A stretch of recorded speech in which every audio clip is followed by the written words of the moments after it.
Olá, pessoal, tudo bem? Espero que todos tenham passado bem aí a virada do ano novo.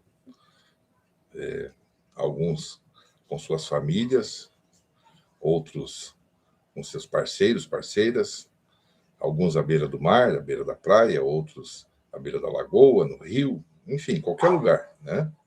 Espero que o mais importante tenha acontecido, que é a compreensão de que ao virar esse ano, ao virar esse calendário, a gente tenha novas esperanças, a gente tenha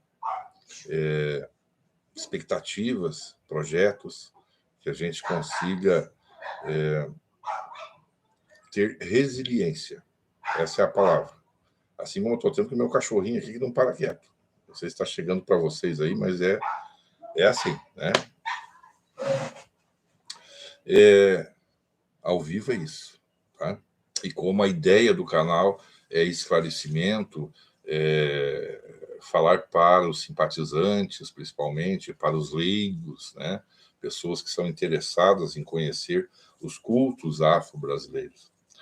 Por que eu faço questão de colocar no plural, né? Os cultos afro-brasileiros, tá? Porque são inúmeros, dezenas. Pode-se falar tranquilamente que temos centenas de cultos afro-brasileiros que vão se formando em cada território, em cada região do Brasil, né? E desses cultos derivam outros, e isso não para mais dessa teia, né, a ser aumentada, tá? Isso é natural em religiões, é natural em filosofias. O próprio budismo, por exemplo, tem inúmeras ramificações, ele não é um único, né? O cristianismo também, da sua maneira, né? Hoje em dia aí tem centenas de derivações, tá? E assim por diante, né? O próprio islamismo também tem ramificações, tá? E o primeiro tema que eu escolhi hoje para falar efetivamente sobre, né, dando o esclarecimento, é justamente isso. Essa pluralidade que temos, né, essa enormidade de maneiras de se entender e de se fazer as religiões afro-brasileiras. Né? É sempre bom entender o que isso quer dizer, afro-brasileiras. Afro vem da África, é lógico, né? Religiões e cultos que vêm da África e que se moldam em solo brasileiro, por isso que são chamadas de afro-brasileiras. Tá? E compreender isso é muito difícil para quem está se iniciando na religião, para quem está tentando entender como a religião é, né? Como ela funciona, é muito difícil, muito. E principalmente para filhos de terreiro, né? O que são filhos de terreiro? São adeptos, né? Convertidos de uma religião, né? Assim como uma pessoa que vai na igreja e se batiza, se converte, ela se converte também a uma liturgia, a dogmas, ela pratica rituais ou faz parte de rituais, né?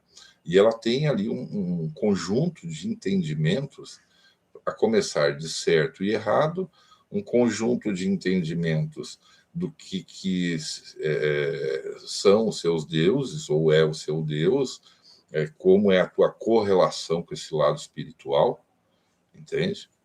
Então, para quem é adepto de terreiro, quem é convertido, filho de terreiro, como a gente fala, é muito difícil, porque, principalmente agora que a gente está vivenciando essa explosão e essa fartura de explicações, né? Hoje, vejam bem, eu comecei com um celular, o primeiro celular com câmera que veio para o Brasil era um celular muito simples, ele não tinha capacidade, para vocês terem uma ideia, de armazenar 3 músicas MP3.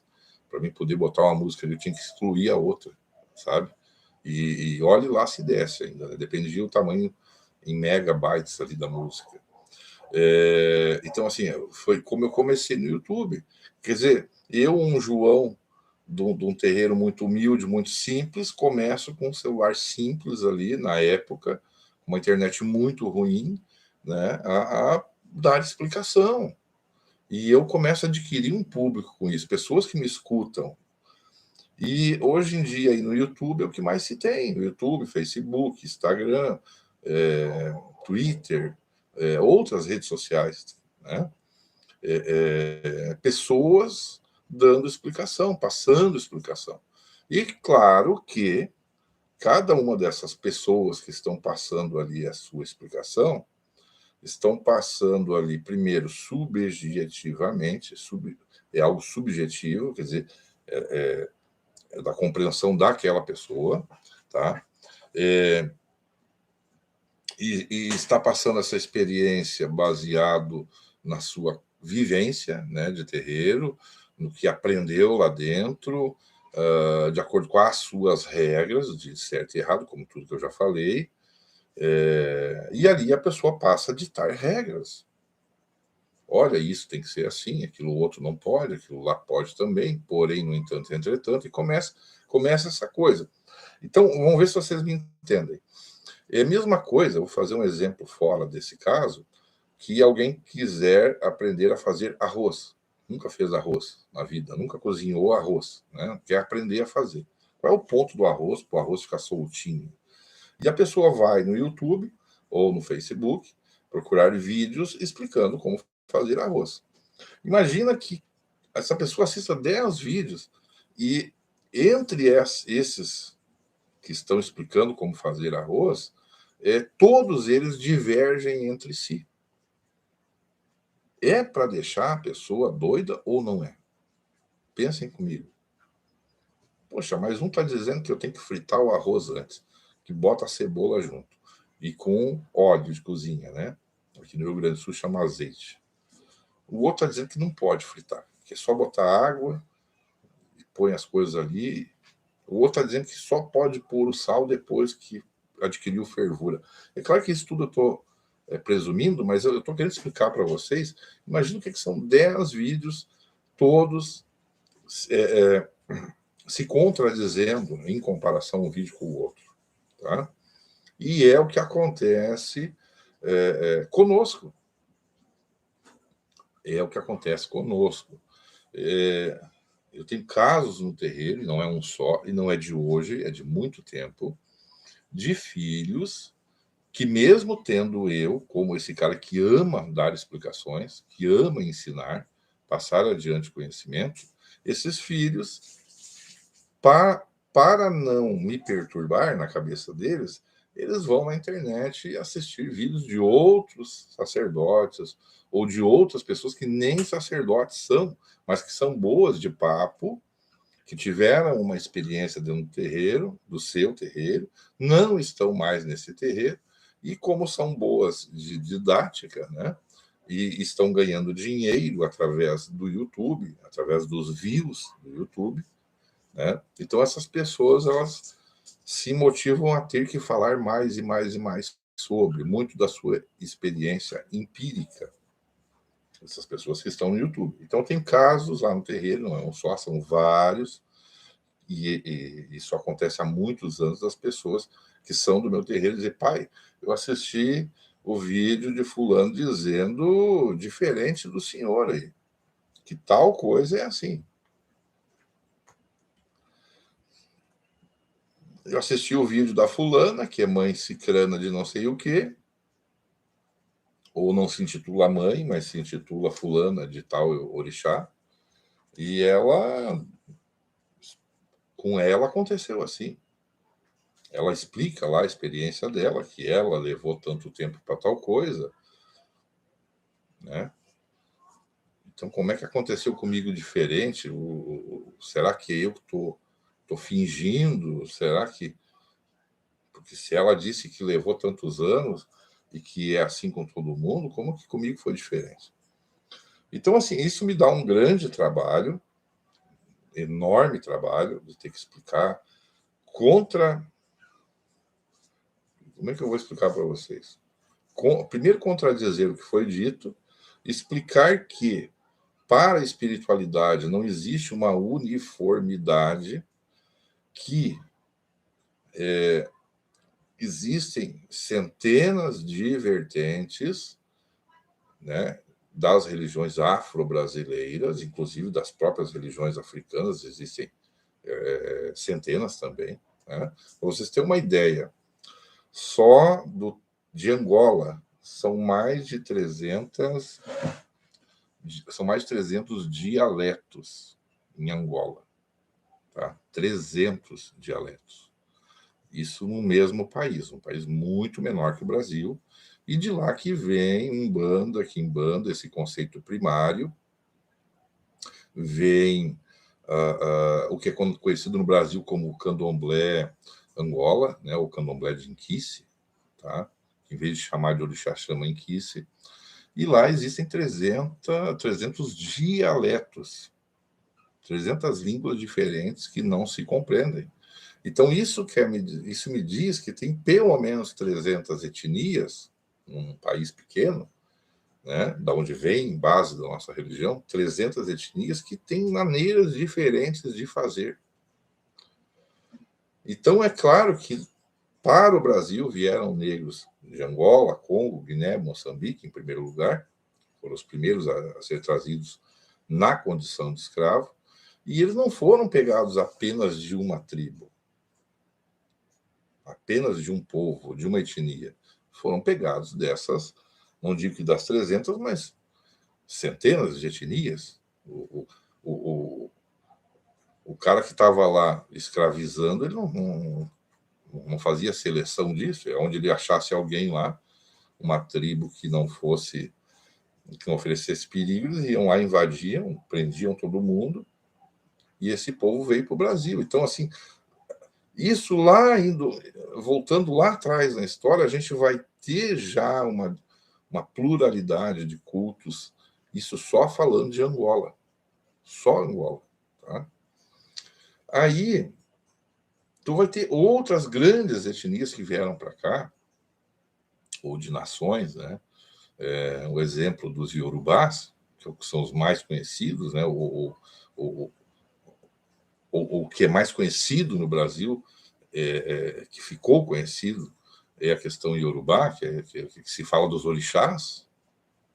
Então, assim, é uma nação. Né? E, na verdade, aqueles que vêm desse território Yorubá não foram os próprios Yorubás, foram escravizados de outros povos, isso está bem descrito pela história, né?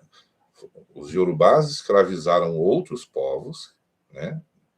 Que foram vencidos em guerra, passaram por esse território Yorubá na condição de escravos deles, dos Yorubás, e foram vendidos para o Brasil para serem escravos aqui. Então a gente chama esse povo de povo Nagô. O povo que passou por esse território Yorubá, na condição de escravo ou não, né, que teve essa influência Yorubá, é chamado de Nagô. Percebam que mesmo entre os Yorubás, tu vai ter os próprios Yorubás que vencem as guerras, que aprisionam vários de outras tribos, etnias, cidades, né? E ali já vem uma complexidade já também de entendimentos. O povo de Jeje-Marie, o povo Omolocô, filho de Olocô, né? Então, assim, que é uma outra nação, tem inúmeras nações, falando somente da questão Orixá, Vodum, Inquice. Orixá, Vodum, Inquice. Só falando disso. Isso é candomblé, isso é batuque, isso é culto a Ifá, isso também é santeria cubana, religião tradicional africana. Então, assim, é claro que se alguém vai para o YouTube e vai assistir um vídeo do irmão Babá King. Babá King vai estar lá falando um português meio enrolado, um negro, né, africano, quer dizer, ele vai colocar ali as suas certezas, como sacerdote que é. Se alguém vai assistir um vídeo do meu irmão, que eu aconselho muito o canal dele, Cassioli de Airá, também vai ter um cara já brasileiro falando do candomblé dele, que se não me engano é Quetu, ou outra nação, Quetu, né? Com as suas convicções, isso pode, isso não pode, aquilo está certo, aquilo está errado, isso não existe. Se alguém for assistir um vídeo do meu amigo Jeff Duarte, que fala exclusivamente da vida do malandro carioca, da malandragem carioca, também da personagem Zé Pilintra, tá? Sendo ele médium, Zé Pilintra, ele trará suas convicções. É um amigo meu, ou tenho como amigo, já fiz algumas lives com ele. Ele vai falar dessa questão do Zé na visão Umbanda carioca, ele vai falar do Zé na questão do culto de Catimbó, Jurema, né, que já é um outro culto, por que não dizer afro-brasileiro, tá? Tem parcelas afro. Então, assim, é muito complicado, viu, gente? Quando vocês assistem... Vamos dar um ponto aqui. Quando eu aqui falo, eu sempre digo, eu sou o João, que mora na cidade de Gravataí, portanto, no Rio Grande do Sul. Eu sempre digo, aqui no Rio Grande do Sul, até onde conheço, é assim. Ou a grande maioria das casas, todas são assim como eu estou falando. Claro que terá divergências também, inclusive aqui. Mas a grande maioria é da maneira como eu estou falando. Não sou o representante dessas casas, eu também digo. Entende? E eu também explico, aqui no Rio Grande do Sul, não é chamado candomblé, é chamado batuque. E também é culto ao orixá. Isso é uma coisa. Isso é uma religião, como é o candomblé. É assemelhado ao candomblé. Então, as regras, a iniciação, a forma como são feitos, os preceitos do batuque são próprios dele. O panteão de orixás, os nomes dos orixás, os dias da semana que esses orixás são cultuados, ou a eles dedicados. Inclusive, é diferente do candomblé. Vou dar um exemplo para vocês. Na sexta-feira, em algumas nações aqui do Rio Grande do Sul, se dedica a Iemanjá. Então, se diz, em algumas nações, que sexta seria da nossa mãe Iemanjá. Já no candomblé, é Oxalá. Tanto que as pessoas no candomblé, as que são praticantes, elas vestem branco na sexta-feira. Se colocam em preceito, porque é dia do orixá, do branco, do puro. Então, assim, existe um conjunto de regras, de crenças ligadas ao candomblé, que colocando para Oxalá, alguns até cobrem o umbigo, outros usam contra Egum, já vi falar. Então, eles têm esse conjunto de regras para eles, e aquilo é regra, cobrado entre eles. Como assim tu não preserva a sexta-feira para Oxalá, tu não usa branco, onde já se viu pôr preto na sexta-feira? Porque no candomblé é assim. E eu não estou dizendo que em todos os candomblés, e eu não estou dizendo que em todas as nações, e eu não estou dizendo que em todas as casas, mas na grande maioria é assim. Aqui no Rio Grande do Sul, sexta-feira não é de Oxalá, é de Iemanjá. Seria o domingo dedicado a Iemanjá aqui no Rio Grande do Sul. E na quarta-feira, para algumas nações, Oxalá novo. Isso vai variar de nações. Volto a dizer, não estou dizendo que em todas as nações, não estou dizendo que em todas as casas de religião. Eu estou dizendo que é um conhecimento que eu adquiri lá atrás, dado de muitas famílias religiosas de muitas nações. Então, para nós aqui, o domingo pertence ao Oxalá. Isso é tão enfatizado que, para vocês terem uma ideia, para o Rio Grande do Sul e para o Batuque, quem segue o Batuque no Rio Grande do Sul, esse ano que estamos, Hoje é dia 1º de janeiro de 2022, né? Então, esse ano que já estamos, 2022, no Rio Grande do Sul, quem reina é Oxum. Quem reina é Oxum. Por quê? Porque o 1º do ano cai num sábado. E o dia no Rio Grande do Sul dedicado ao sábado é Oxum, é para Oxum. Já no Candomblé, talvez não. Tanto que vocês vão ver esse conflito acontecendo no Facebook. Muita gente postando. Esse ano será da grande mãe Oxum. E junto disso virão previsões baseados na própria Orixá Oxum, o que seria o positivo da Oxum e o negativo da Oxum. Depois eu vou falar disso. Isso para o Batuque. Já no Candomblé, em algumas nações, ou na maioria das nações, como será ano de Iemanjá e Exu, então vai mudar completamente essa visão, embora as duas sejam de águas. E o 1º do ano caiu no sábado no Rio Grande do Sul, no sábado, e também caiu no sábado no resto do Brasil. Vocês veem que tem uma diferença cultural de teologia, inclusive, liturgia. Então, isso é um fator muito claro, é algo que eu estou explicando aqui, que vocês vão comprovar agora todos os dias nas redes sociais de vocês, pessoas dizendo que viva o ano de Iemanjá, outras dizendo viva o ano de Mamãe Oxum. Quem está certo, quem está errado? Nenhum dos dois está certo, nenhum dos dois está errado, porque isso tem um porquê que se chega a essa conclusão, né, desse dia ser dedicado a tal orixá, né?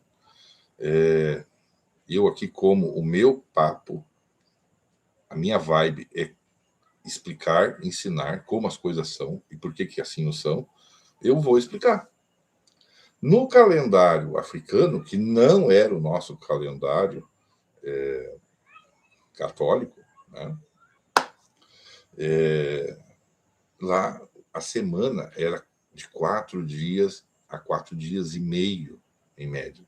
4 dias e meio a semana. Aqui no Brasil e no Ocidente, quem adota esse calendário, né, são 7 dias a semana. De segunda a domingo são 7 dias. Então, já tem um conflito aí.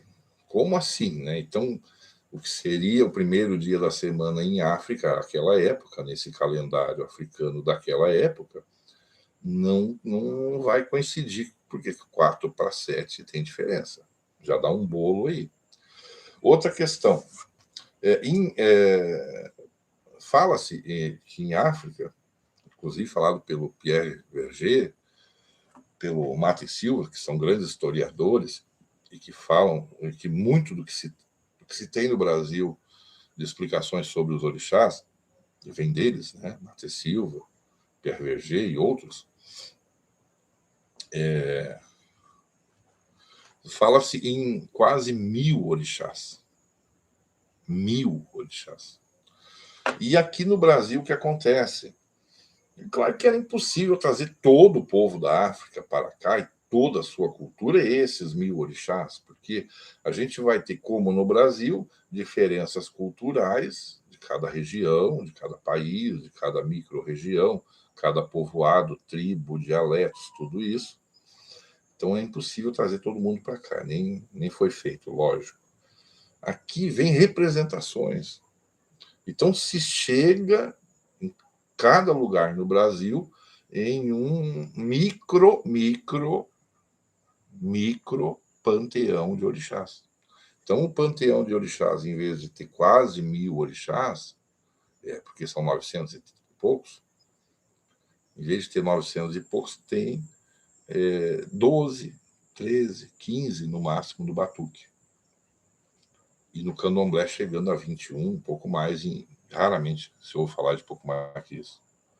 No máximo 21. Tá?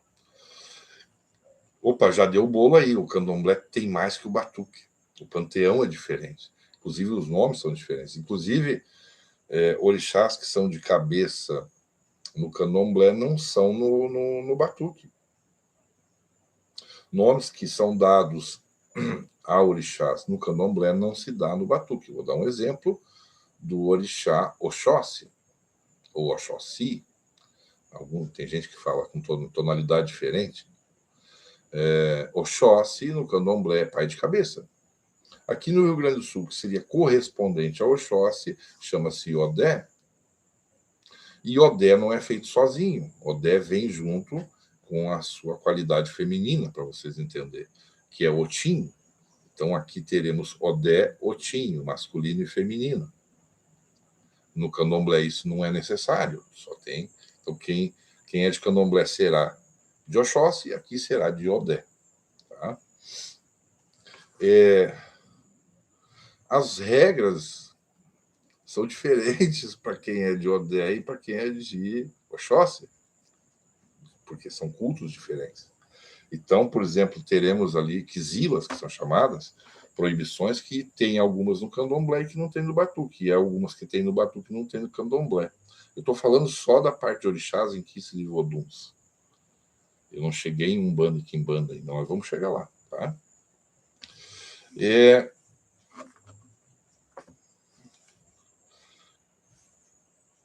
Já deu para entender que são muitas variações, ramificações do que seriam os ditos santos, né?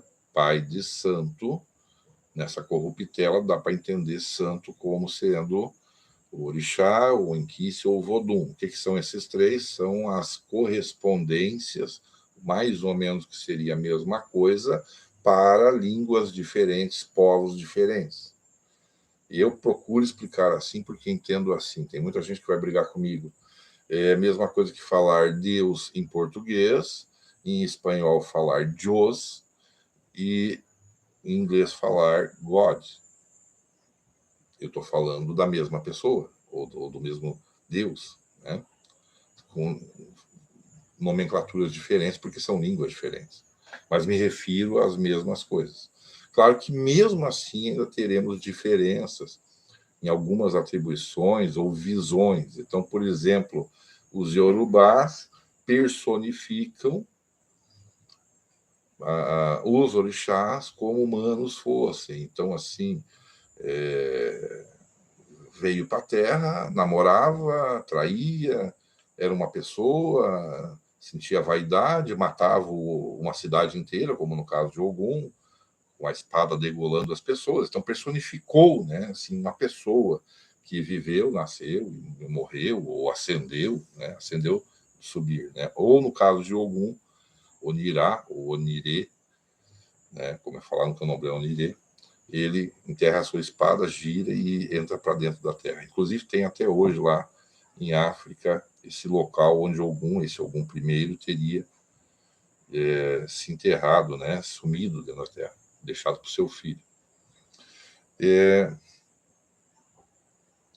O Odé eu falei, né, no batuque, e falei Oxóssi, né, e todo mundo concorda porque é representado, personificado Oxóssi como um cara com arco e flecha, um caçador das matas.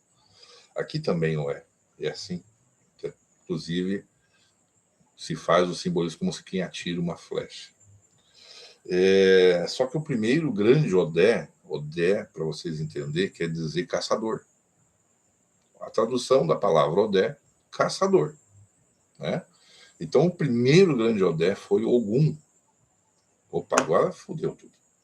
Agora deu um bug aqui. Como assim? Ogum também é Odé? Sim, Ogum também é Odé. Porque Odé quer dizer caçador. Inclusive, ele é o primeiro. E nas lendas de Orixá, Ogum é irmão de Oxóssi. Tanto que tem uma lenda que Oxóssi se apaixona pelas matas, pelos atributos das matas, e no candomblé, em algumas nações, fala que ele se apaixona pelo orixá, o Sanha, ou Sanha, que nem fala no batuque. Vi que no candomblé chamou Sanha, aqui chamou Sanha. O pessoal falou Sanha. É que nem orixá Orumilá, falado no candomblé e no Ifá, do batuque chamado Orumilaia. Orumilaia. Não vem o caso. Então é assim, gente, é uma diversidade gigantesca. Haja cabeça. Eu estou com 48 anos, agora em maio eu faço 49. Eu sou nascido dentro de terreiro, assim como meus filhos nasceram e meus netos também. Vocês têm visto em vídeos aí as crianças no colo das pessoas, inclusive no colo dos Exus, das pombagiras, quando necessário é, né? Então, eu nasci dentro da religião, minha esposa também, de outro lugar. Eu conheci minha esposa, eu tinha 18 anos, e o pai dela já era dono de terreiro, aqui na cidade. Ela nasceu dentro da religião, eu também nasci na religião, de outro terreiro, e meus filhos e meus netos. E eu já estou indo para a quarta geração no terreiro, de nascidos dentro do terreiro. Tem vídeo aqui do meu sogro, que é do terreiro anterior à minha esposa, participando de uma sessão e de uma gíria, né, como o pessoal conhece. Tá? Então, assim, o que eu quero explicar para vocês e todos que assistem meu canal? Muito cuidado em assistir vídeos, inclusive os meus, e tomar aquilo como regra. Pegar um caderninho e dizer, eu vou anotar isso aqui porque isso aqui é a regra. Sim, isso aqui é a regra. O João falou, ou a Maria falou, ou o Pedro falou, ou o fulano falou. Muito cuidado, mas muito cuidado mesmo. Tá? Vou dar um exemplo muito corriqueiro de internet. Muita gente vem para a internet se apresentando como de religião afro-brasileira, inclusive põe uma toalha na cabeça, põe uns fios de conta, que tu compra em qualquer casa de artigo religioso, ou tu mesmo faz, e vem ensinar simpatias, receitas.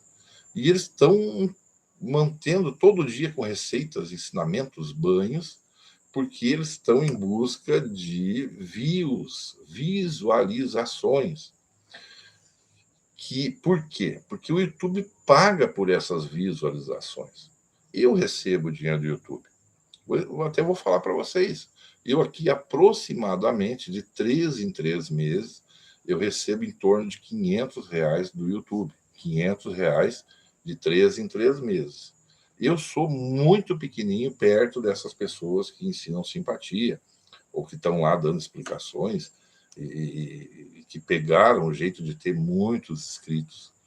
Eu sou assim, desse tamanico, e eu ganho R$ 500 de 3 em 3 meses. Então, eu presumo que essas pessoas, no mínimo, pelo número de visualizações que elas têm nesses canais, elas ganham nada menos que R$ 2 a 3 mil por mês, que é um dinheiro honesto, como eu também ganho. Só que elas precisam estar alimentando aquilo para que todo mês na conta delas tenha R$ 2, 3 mil. E eu não sou contra isso. Tanto que eu também faço vídeo aqui. E eu também quero ganhar dinheiro. Né? Todo mundo quer ganhar dinheiro. Só que a diferença está, eu fiz uma opção.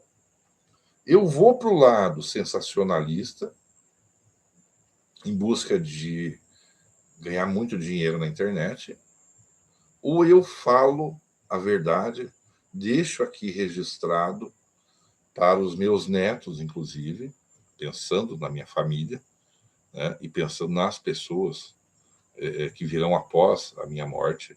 Tá?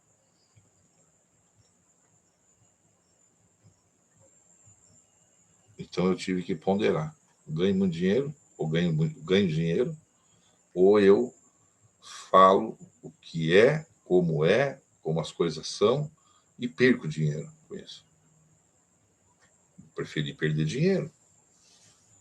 Perder dinheiro, modo dizer, porque, como eu falei, de 3 em 3 meses, no porte que está meu canal, com 12.900 inscritos hoje, no dia 1º de janeiro de 2022, com uma média de 100 mil visualizações, somando todos os vídeos, né?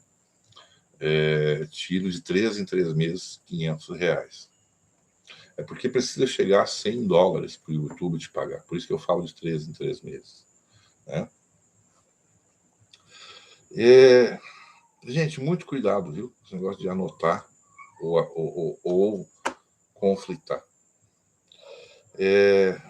Por isso que era e ainda é proibido para os filhos de terreiro visitar outros terreiros, correr gira, como a gente fala, né?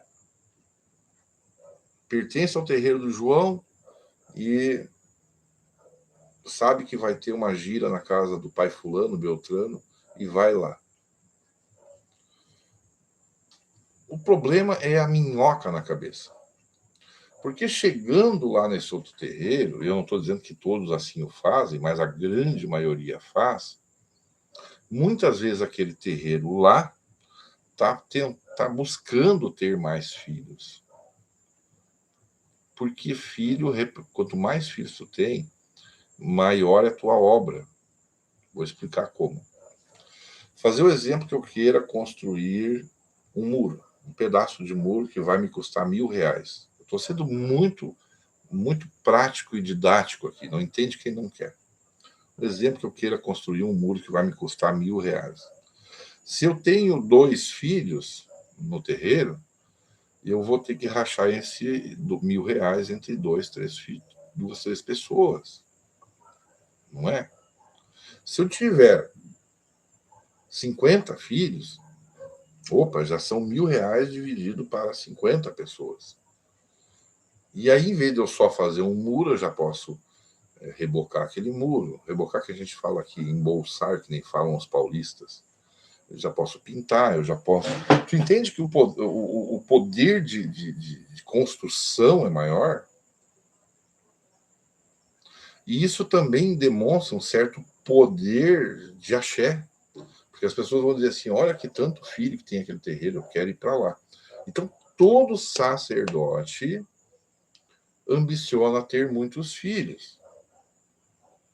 Todo sacerdote. O que talvez o sacerdote negue até a morte que não quer ter, porque justamente isso é um jogo que a gente faz. Então, assim, tô vendo, nem tô buscando filho, que é já para a pessoa não entrar no teu terreiro se achando o escolhido, que tu está precisando dele. Então, assim, há esse jogo de que o sacerdote diz: eu não quero mais filho.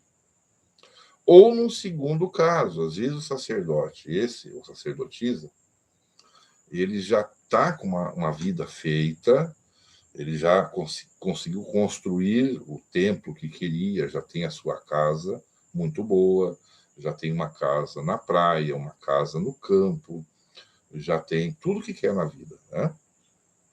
Então, para ele, nesse ponto, é só manter aquilo que já tem.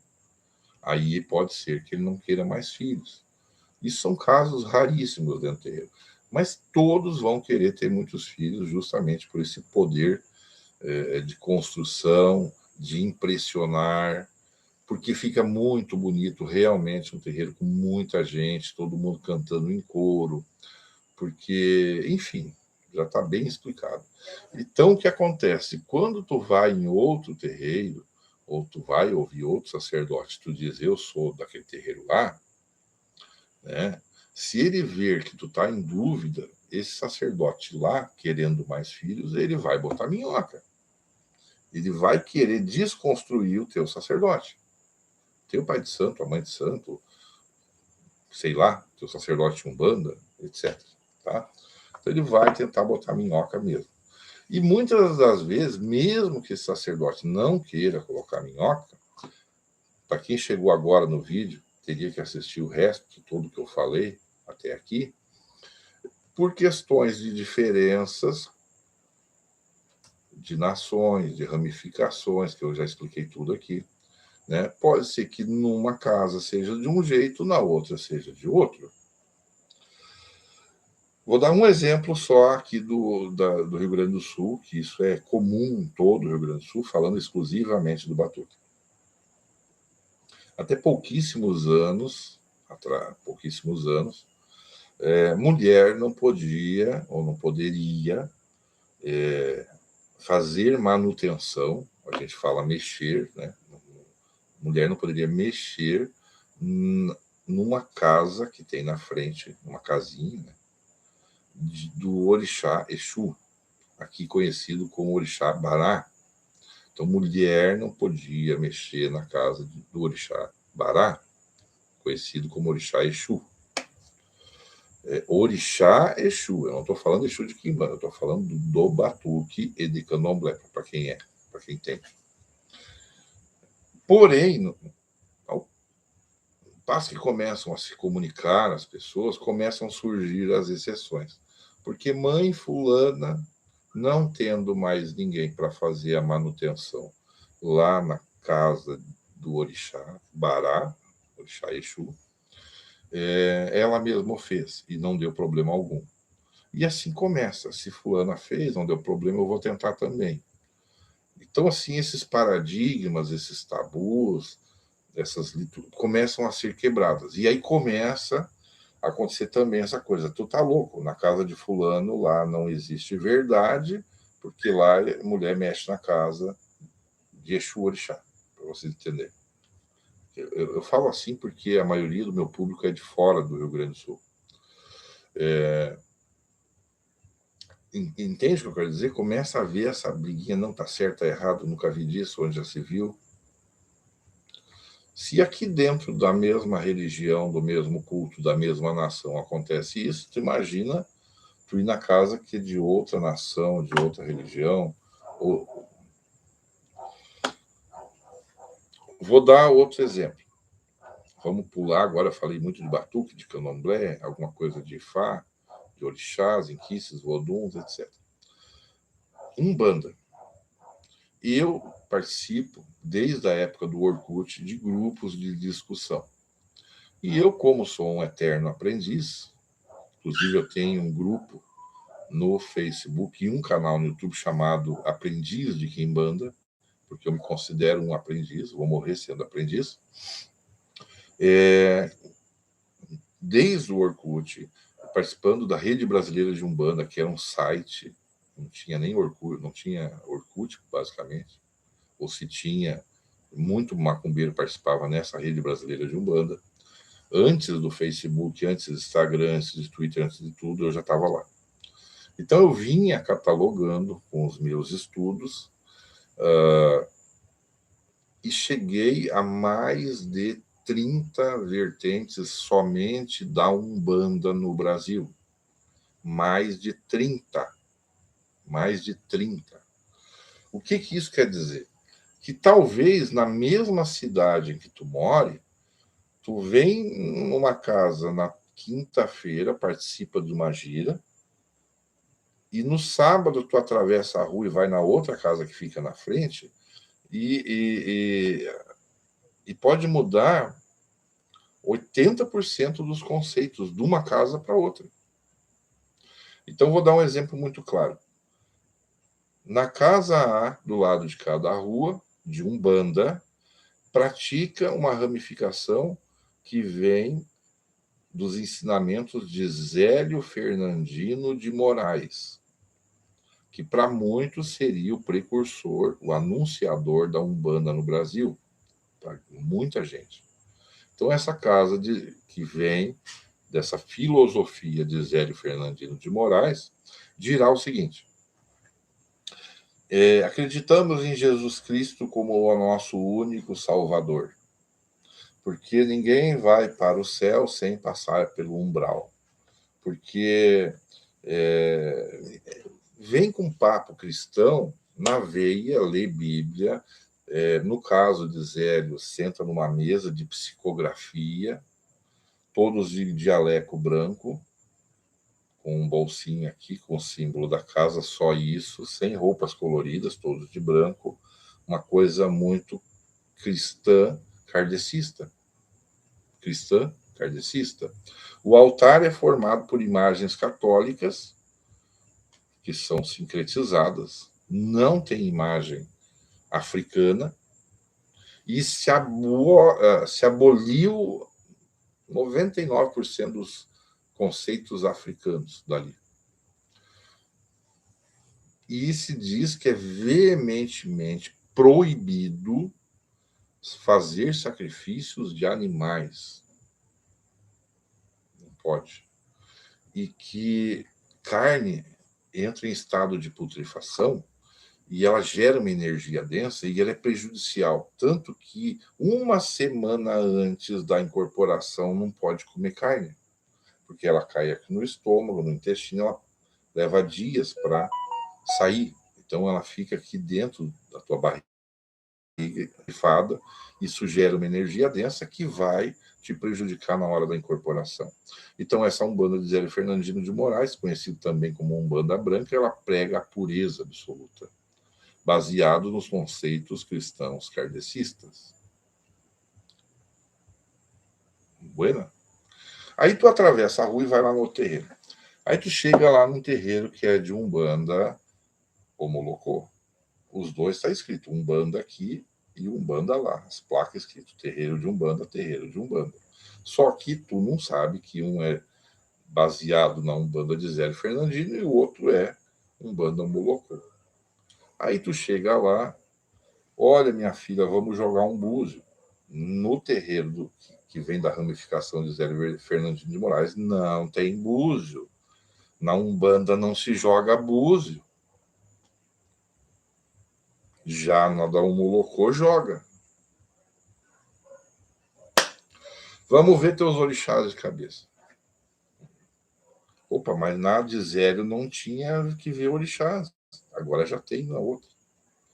Vamos fazer aqui o teu bori. Opa, mas na do outro lá não tem bori. Tem amaci, mas não tem bori. Opa, bori na Umbanda? Vamos fazer uma deitada, vamos te recolher para o santo. Tu vai dar o teu orixá, vai ter saída de orixá. Umbanda. Eu estou explicando. Agora, para quem não sabe de nada, como é que fica a cabecinha dessa pessoa? Tem que matar. Ah, e detalhe, para fazer o santo, banho de sangue, tem que matar na cabeça o bicho, o sangue cai aqui assim, no corpo todo, deita ensanguentado. Uma toalha na cabeça para vocês entenderem. O olho já. Ou aqui chamado de trunfa no batuque. Como é que fica a cabecinha do iniciante? O certo é matar bicho no corpo e na cabeça e deitar ensanguentado por dias. Ou o certo é não matar bicho, porque isso é errado, porque isso aí, o Jesus Cristo já fez o último sacrifício, e ele é o único salvador. Fudeu, né?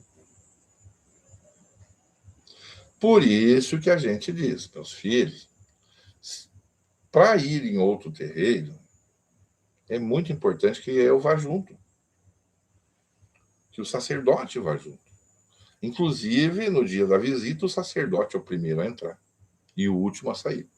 Então, a gente entra, vê como é que estão as coisas, vê a recepção, vê se realmente é bem querido e convidado naquela casa, e aí diz para os filhos, passem aqui.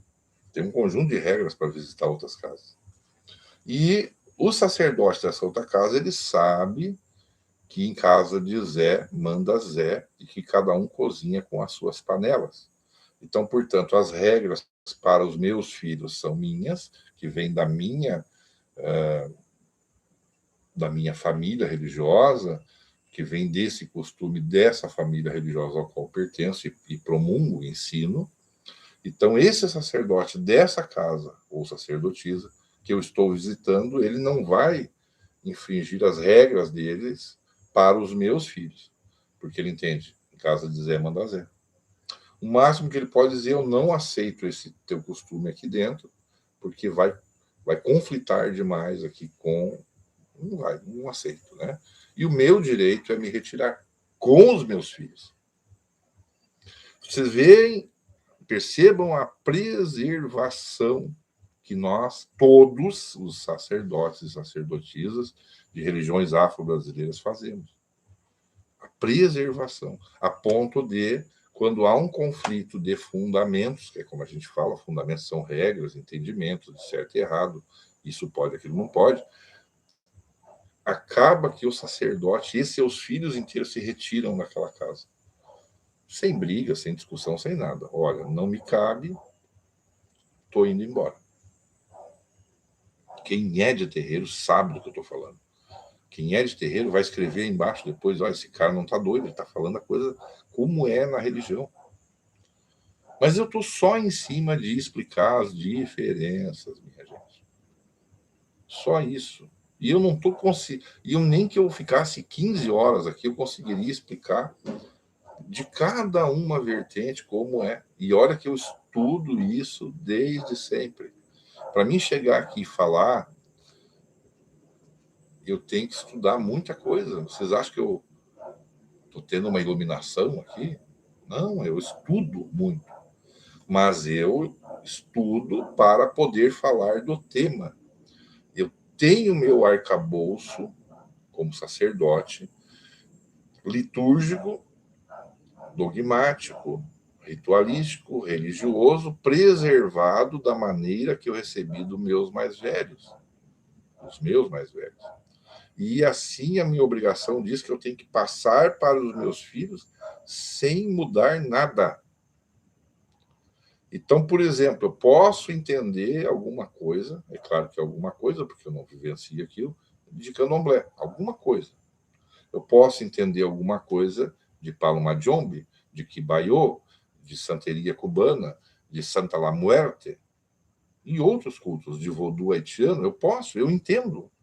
Tem amigos, a gente conversa por horas, me explicam muito. Mas isso em nada vai afetar esse arcabouço, como eu já falei, que eu recebi dos meus mais velhos e que eu tenho que passar para os meus filhos.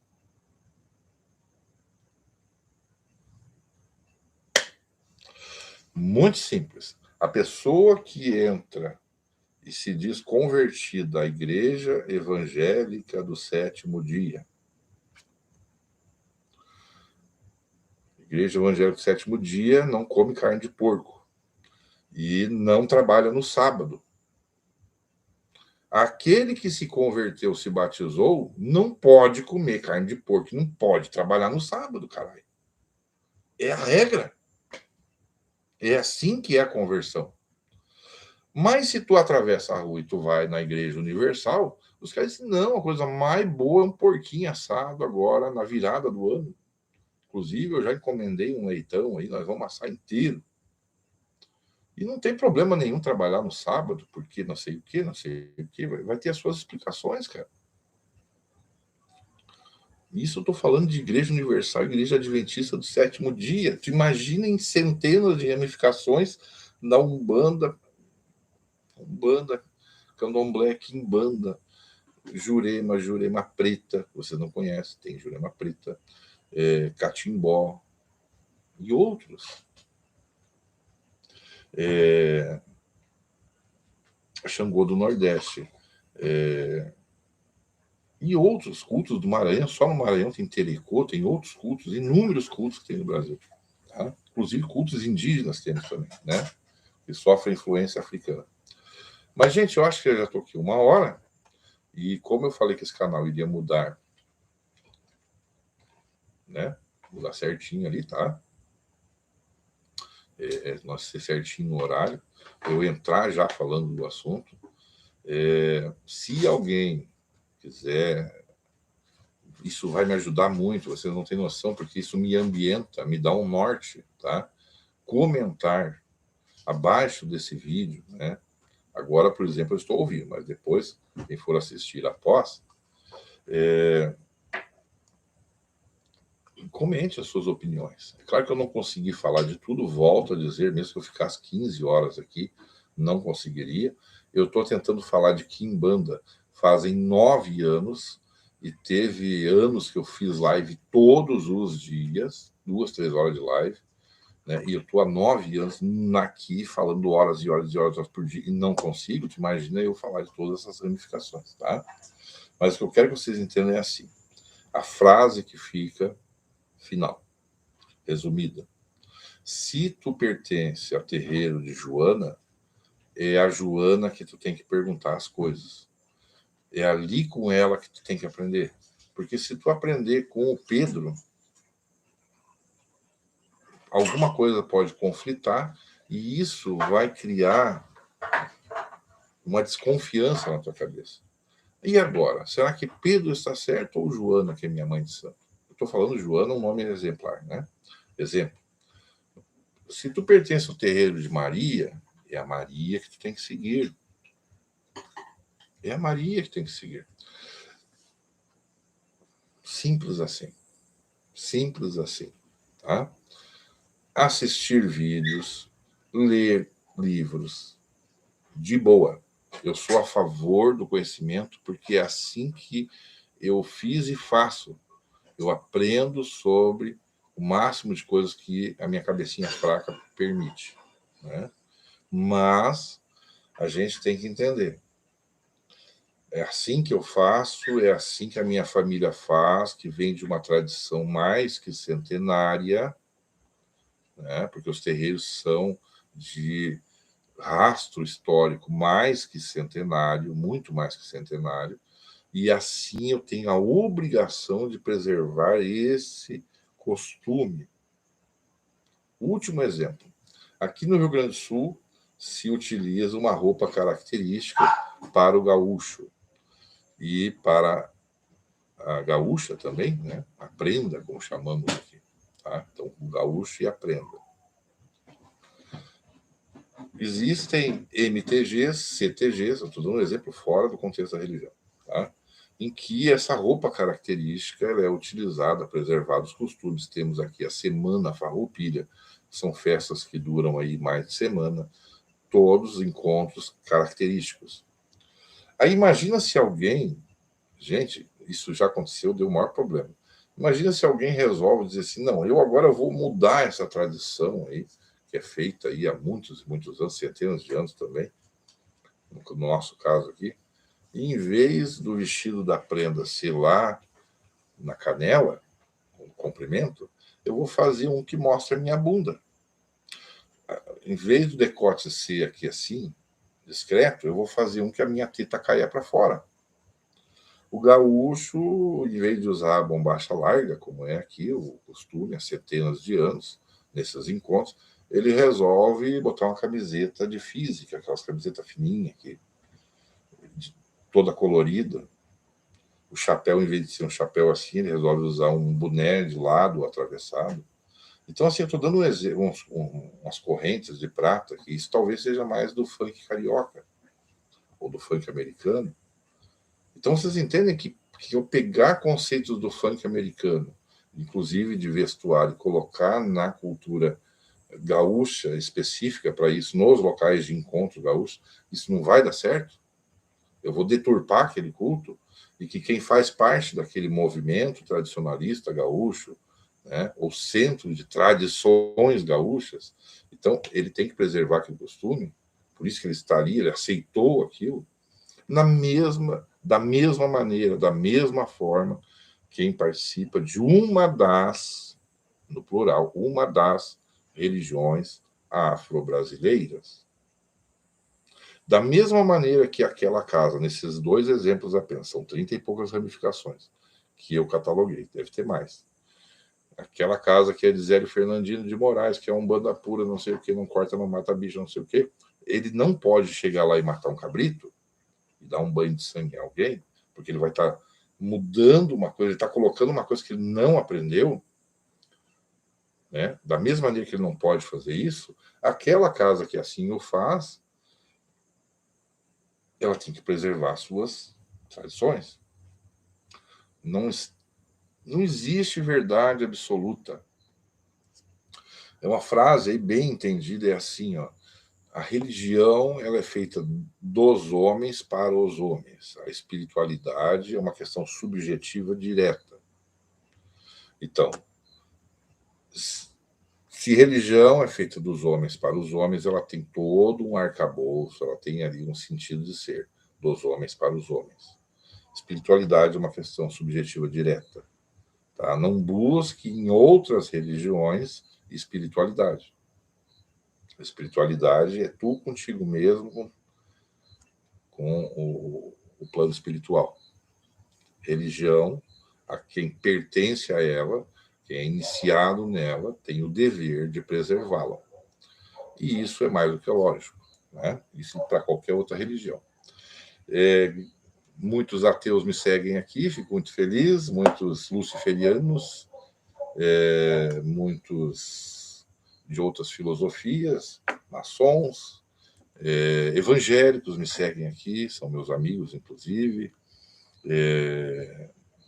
ocultistas, magistas, bruxas, magos, católicos, que mais? Maçons, eu já falei, pessoas da Illuminati, que conheço também, pessoas do Candomblé, tem muitos que me seguem aqui, conheço, converso. Graças a Deus eu faço amizade com as pessoas que estão me assistindo aqui, pessoas de todo lugar do mundo, tá? Então, assim, e pessoas que acreditam em mim. Eu recebi uma mensagem agora de final de ano que me emocionou muito, sabe? A pessoa disse: Pai João, eu não perco um vídeo do senhor e eu tenho aprendido muito com o senhor. Não necessariamente fazer religião aqui em casa, ou somente o que o senhor explica sobre as questões aí históricas e antropológicas, tudo isso. Mas eu tenho aprendido com o senhor o que é o conceito real de espiritualidade. Né? Que a coisa está na humildade, na simplicidade. Se tu pegar um pinheiro, aqueles pinheirinhos que a gente põe de Natal na sala, no Natal, né? E tu começar a encher de bolinha, quinquilharias, pendurar nos galhos, vai chegar um ponto que vai estar tão pesado aquilo que aquela árvore vai cair de lado, e o que era bonito fica feio. Então, uma última dica minha, não tenta agregar muita coisa na hora, porque senão não aparece mais os galhos da tua árvore, e a raiz não vai sustentar. A beleza que era ter uma árvore na sala, no caso essa de Natal que eu estou dando como exemplo, ela se apaga porque tu não vê mais as folhas, os galhos. Tu vai ver só penduricalhos. Né? Gente, um abraço para vocês. Me perdoe que eu não cumprimentei o pessoal que está aqui, porque o tempo está curto, mas na próxima live o estilo será esse, tá? Eu vou entrar falando direto de um tema, vou falar cerca de 20 minutos, meia hora desse tema, e logo após eu abro para perguntas, tá? E vou cumprimentar todo mundo que estiver ao vivo. Mas, enfim, eu agradeço a todos que aqui estiveram, meus filhos também, alguns estão assistindo, amigos, irmãos de axé, que esse ano de 2022 seja maravilhoso para todos nós, que a gente consiga ter na mente assim essa divisão de deixar para trás as mágoas, os ressentimentos, as tristezas, deixa lá em 2021, né? Vamos começar esse ano aí com força de vontade. Não vai ser fácil, não irá mudar muita coisa. A minha ideia de fazer essa primeira live é de prognósticos para o ano novo. Talvez a próxima live eu faça seja isso, tá? Prognósticos para o ano de 2022. Aí vocês vão dizer assim: Pai João, o senhor vai jogar búzio? Pai João, o senhor vai se incorporar e vai falar? O senhor vai falar por intuição? É a espiritualidade que vai dizer. Eu já explico para vocês. Quem quiser assistir, assista. Quem não quiser, não gosta, não assista. Mas os prognósticos são meus. Porque eu durmo assistindo política. Porque eu durmo assistindo mercado financeiro, tendências. Porque eu me nutro dessas informações para poder passar para os meus consulentes que me procuram para uma consulta os novos rumos, a tendência do que vai acontecer no mercado, entende? Eu não fico só no espiritual. Eu vou primeiro porque está muito para pessoas que são cientistas políticos, que fazem análises. Então é em cima disso que eu vou falar, tá? Em primeiro lugar. E é claro que o que na visão das religiões afro-brasileiras, sendo o ano de Oxum ou sendo de Iemanjá, como as coisas aconteceriam. Então, assim, uma das questões é que esse ano vai ser muito louco. Esperem coisas loucas das pessoas. Loucas. Loucas. Pessoas surtando. Isso seria o negativo. Questão de enchentes. Gente, essa da Bahia aí não é. Isso é só uma provinha. Tá? Olhando pela visão africanista baseado em Oxum ou Iemanjá, tá? Então, a questão de muitas águas, né?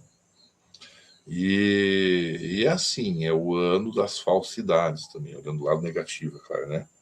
Das falsidades, das traições. Então, assim, uma dica muito importante: desconfie de tudo e de todos, tá? Nem tudo que reluz é ouro. Outra coisa, baseada nessa questão da Oxum, no fim eu estou adiantando a próxima live, eu sou burro, né?